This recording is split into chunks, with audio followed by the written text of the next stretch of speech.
Picture a chessboard. Just, visualize it. It's the late 1970s. Okay.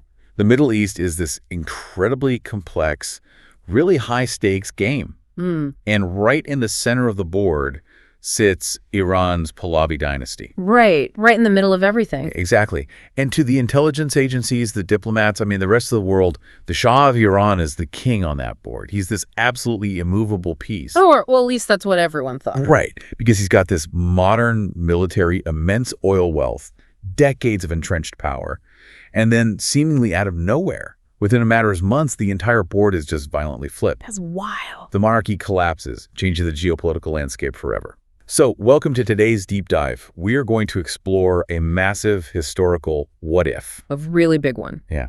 What if the 1979 Iranian Revolution had been avoided? Could the Pahlavi monarchy have actually endured and survived into the modern era? It's a fascinating question. To answer this, we're unpacking an incredible stack of sources you've shared with us. We've got declassified U.S. intelligence memos from the Nixon and Carter eras, some really intense geopolitical counterfactual analyses. Yeah, some great data in those. For sure. Plus historical accounts like the book The Fall of Heaven, and even modern assessments of the current opposition led by the exiled Crown Prince. Okay, let's unpack this. Let's do it. Because to really understand how this monarchy might have survived this alternate timeline, we have to kind of bypass the timeline itself. Exactly. You have to look at the structural foundation. Right, the fatal vulnerabilities hiding right beneath the regime's glittering surface. Because on paper, this state looked utterly invincible. Yeah, and that perception of invincibility, it wasn't just, public relations. It was an actual institutional blind spot. Like they actually believed their own hype. Oh, completely. Within the U.S. intelligence community, they had a specific term for it. They called it the Pahlavi premise. The Pahlavi premise. Right. American policymakers and the CIA, they operated on this absolute, just blind faith that the Shah was in total, unshakable control of events on the ground. It's easy to see why, right? When they looked at Iran, they were dazzled by the hardware. Oh, absolutely. They saw a rapidly modernizing economy, massive purchases of American fighter jets, and this iron grip on internal security. But they completely missed something else. They fundamentally ignored the software, the actual political mechanics of the regime. The entire structure was built exclusively on personalized power. Right, which means the Shah governed through this incredibly centralized authority. Exactly. He deliberately prevented the rise of any independent political institutions or, strong civilian politicians. Right, specifically so that no one could ever cultivate a base to challenge him. He engineered a state where loyalty flowed upward to one single point. Just him. Just him. He kept the military leadership fractured so the generals only answered to him, never to each other. Oh, wow. So they couldn't coordinate. Nope.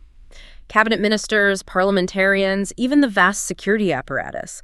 They all derived their legitimacy, their budgets, their power strictly from royal favor. So there was zero autonomous political structure in the country. Exactly. If you removed the Shah from that equation, or even if he just faltered for a second, there was absolutely no institutional safety net to catch the falling state. Okay, so it makes me think of a Jenga tower. Oh, that's a good analogy. Right. But it's a rigged game of Jenga where the Shah is the single crucial block right at the very bottom. Yeah, holding the whole thing up. And all the blocks above him, the military, the secret police, the ministries, they aren't crisscrossed. They aren't resting on each other for support. They are all individually balanced on that one bottom block. That is exactly how it was structured. So if you pull the Shah out, the military doesn't know how to communicate with the secret police, so the whole thing just crashes simultaneously. Right. But wait, I have to push back here. How can a regime be quote-unquote fragile when they have one of the most heavily funded, technologically advanced militaries on the planet? It's a fair question. Savak, the secret police, wasn't exactly known for backing down. Why didn't that massive hardware and coercion guarantee the tower's survival? Well, that was the exact confusion echoing through the halls of Washington at the time. But if we dive into a declassified CIA assessment from that era, it breaks down the fundamental paradox of authoritarianism perfectly. Which is? Highly personalized systems, like your rigged Jenga tower, they look incredibly stable during periods of calm, strong leadership. Right. But they become exceptionally fragile during transitions or sudden crises. And the crucial flaw here was that the intelligence community completely misread the Shah's actual psychological profile. Really? How so? Well, behind all the chests full of medals and the grandiose military parades, he was actually highly indecisive. Oh, wow. I wouldn't have guessed that. Yeah. He was prone to deep, debilitating bouts of depression. And he notoriously needed other people to force his hand during a crisis. Oh, we actually saw that historically, didn't we? We did. Think back to the 1953 coup against Prime Minister Mossadegh. The Shah wasn't the one confidently leading the charge from the front lines. No, foreign intelligence had to basically push him into action. Yeah. During that 1953 coup, he actually fled the country to Rome. He literally left. He stayed there until the military and foreign intelligence agencies secured the streets of Tehran for him. He simply was not a natural autocrat who thrived on confrontation. Or look at the 1963 riots. Same thing. So fast forward to the massive protests of 1978. Right.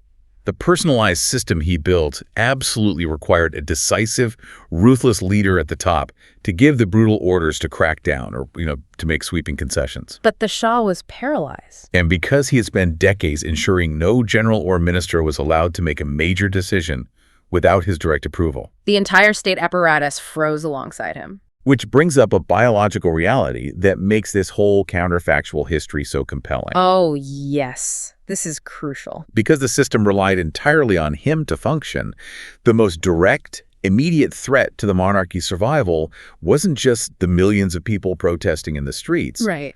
It was biology. The Shah was secretly dying. The biological ticking time bomb. It is honestly one of the most consequential secrets of the 20th century.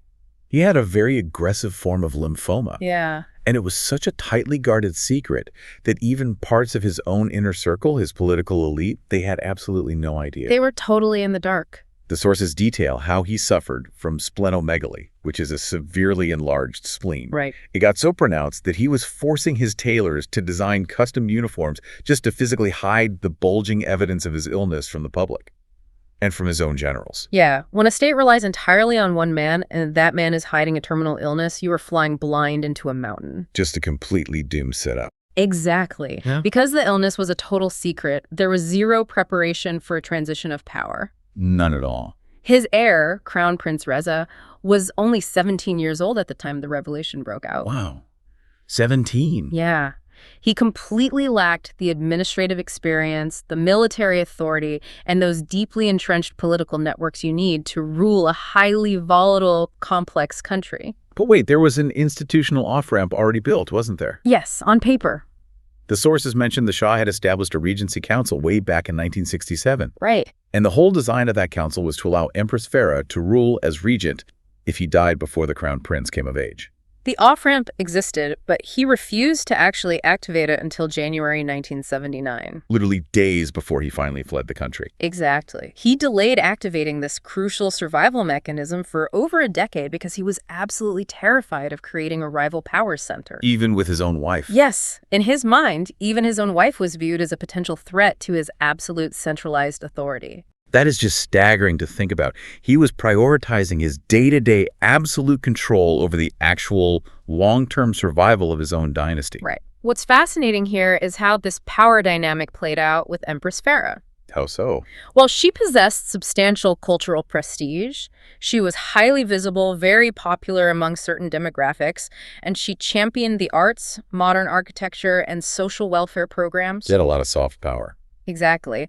But she lacked the one currency that actually mattered for the survival of a personalized regime. Which is? Direct, unquestioned command over the armed forces. Okay, so let me throw a scenario at you. Sure. What if the Shah had just been transparent?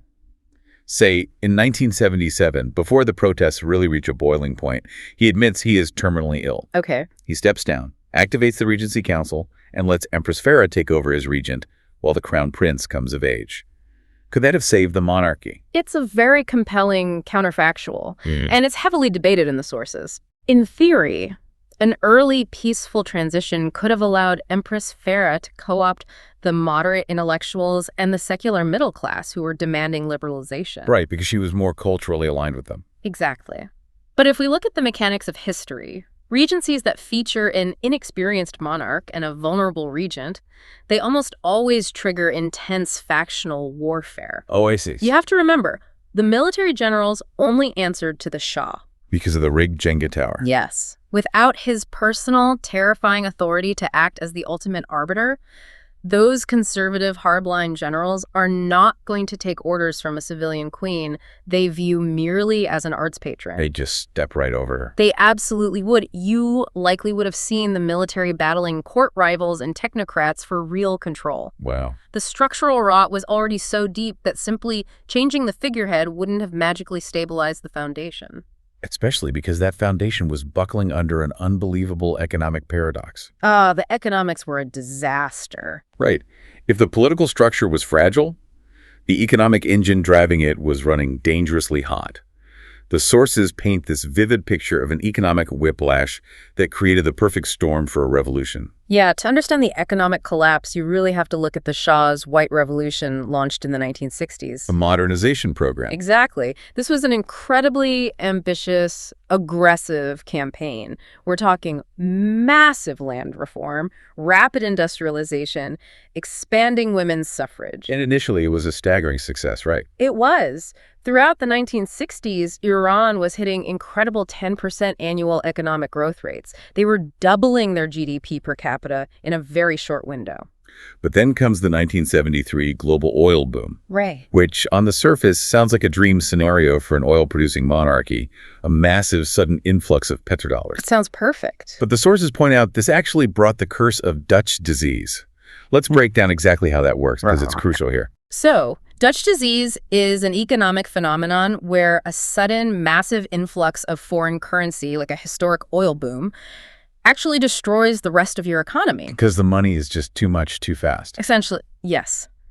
When you flood the country with petrodollars, the value of your local currency artificially skyrockets. Okay. So suddenly, everything else your country produces, textiles, agriculture, traditional manufacturing, it becomes incredibly expensive for the rest of the world to buy.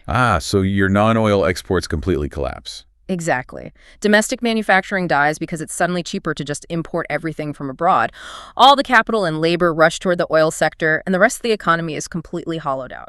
And while that hollowing out is happening, the Shah is taking all those oil profits and using them for massive, unprecedented arms purchases. Very heavily backed by the Nixon administration. Right. And this immense government spending just fuels rampant, out-of-control inflation. It was staggering. The sources say by 1976, rents in Tehran had spiked 300% in just 5 years. 300%. Think about your own rent right now.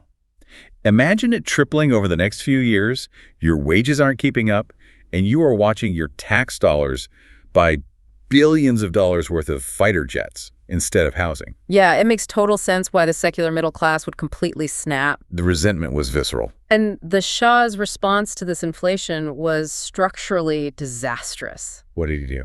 Well, in 1975, instead of adjusting his macroeconomic policies, he launched a war on high prices. A war on high prices. Yes. He essentially blamed the traditional bazaar merchants, the historical backbone of Iranian commerce, for the inflation that his own government spending had caused. You've got to be kidding me. No, he sent inspectors into the bazaars, and thousands of merchants were arrested, fined, or exiled.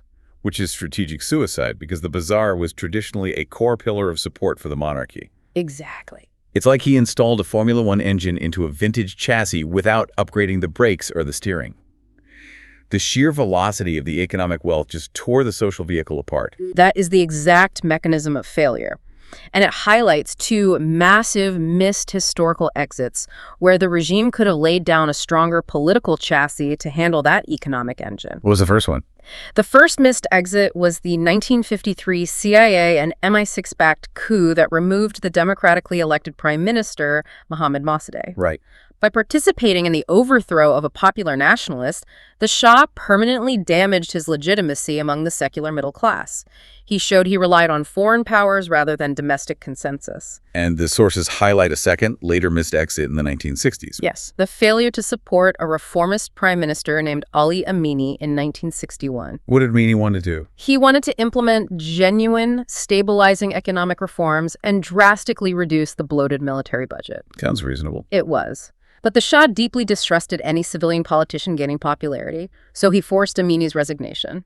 Because the Shah spent decades systematically crushing moderate secular nationalists and reformists, when the societal crisis finally hit critical mass in 1978, the only opposition force left standing, with any real structural power, the only ones immune to his purges, was the clergy. Wow.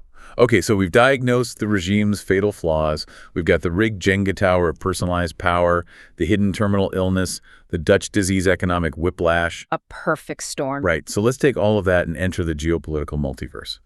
Based on these sources, what would the world actually look like if the Pahlavi dynasty had somehow navigated this perfect storm and survived? So the geopolitical analyses in the sources outline 3 distinct counterfactual scenarios. Okay, wait, mommy. Scenario 1 is the constitutional monarchy. This envisions Iran following the path of post-Franco Spain, where the authoritarian ruler dies and the monarchy transitions peacefully into a democratic figurehead. Allowing parliament to actually run the country. Exactly. But as we discussed, given the Shah's absolute refusal to share power or cultivate autonomous democratic institutions, the sources view this as extremely unlikely. Right. If he wouldn't let go of the reins while he was healthy, he wouldn't build the institutions needed for a democratic transition. Exactly. So if he won't share power democratically, the only people left with enough guns and organizational structure to keep the country together are the generals. Do the sources see a military junta as the more realistic outcome? They do.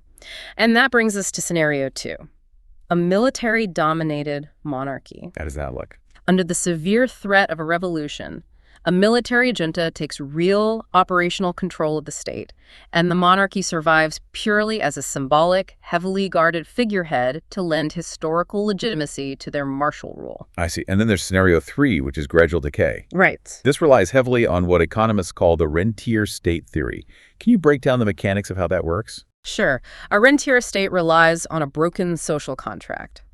Normally, a government taxes its citizens, and in exchange, the citizens demand accountability and a say in how things are run. Right. No taxation without representation. Exactly.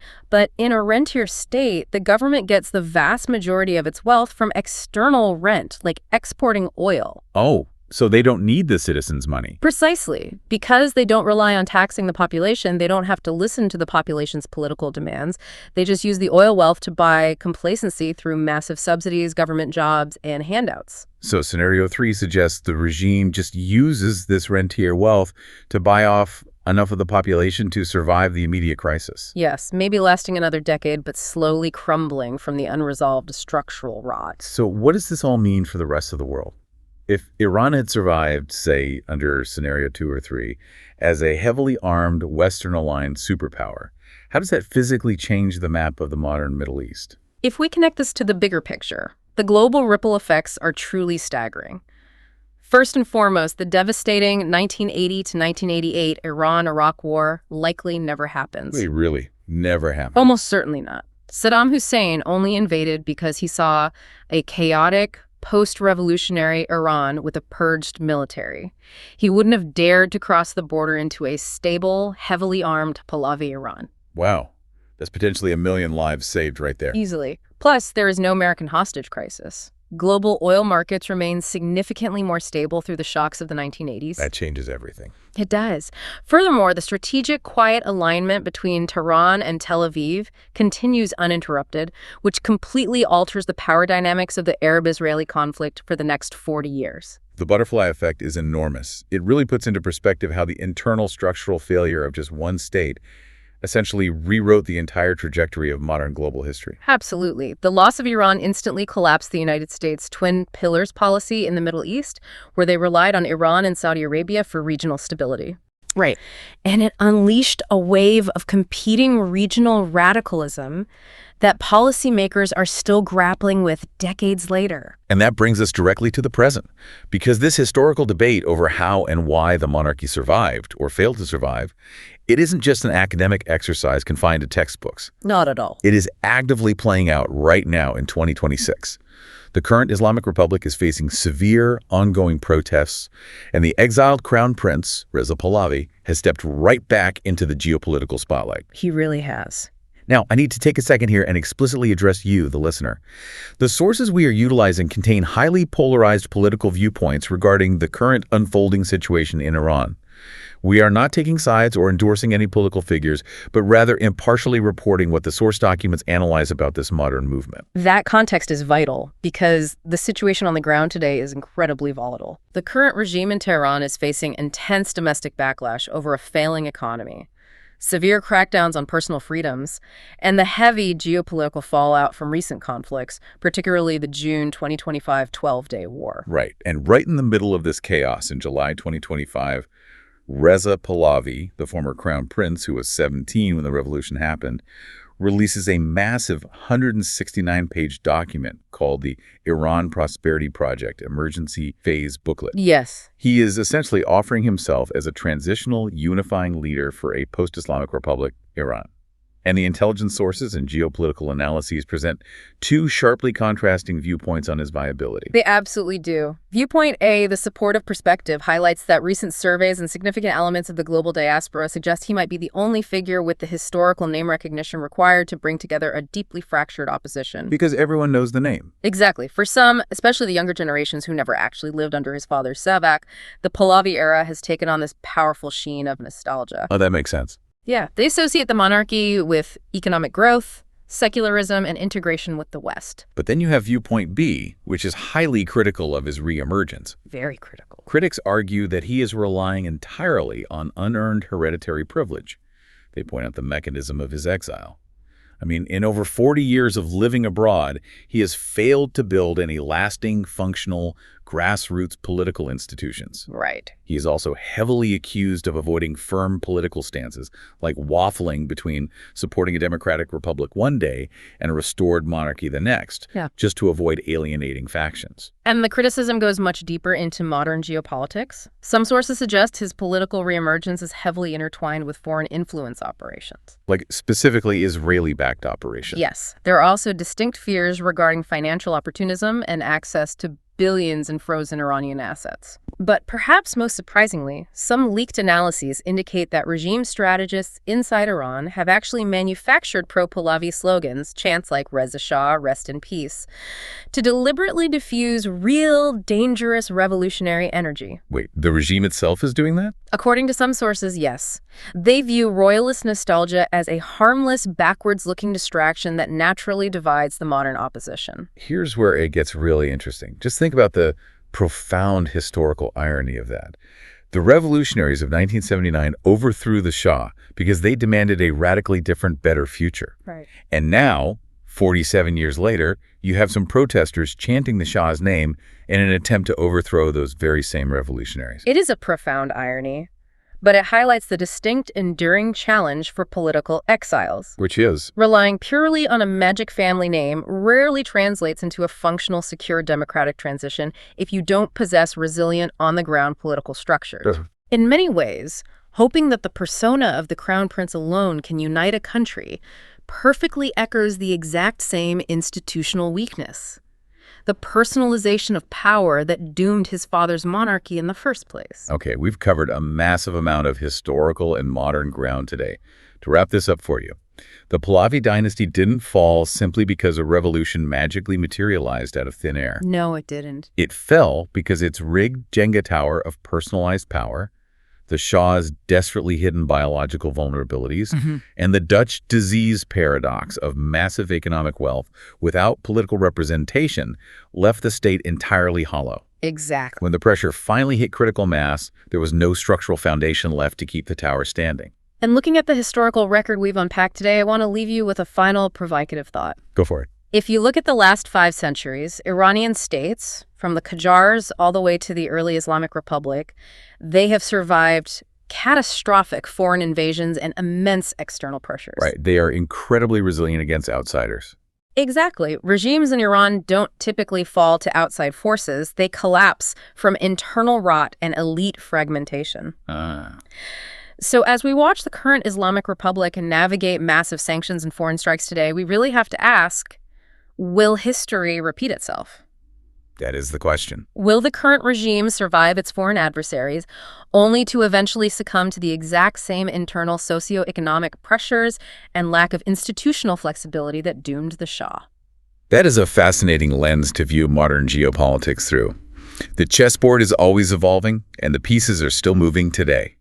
Thank you for joining us on this deep dive. Keep asking questions, keep looking for the hidden mechanics behind the headlines, and remember, sometimes the most dangerous threats to the king aren't coming from the opponent across the board, but from the very foundation he's standing on.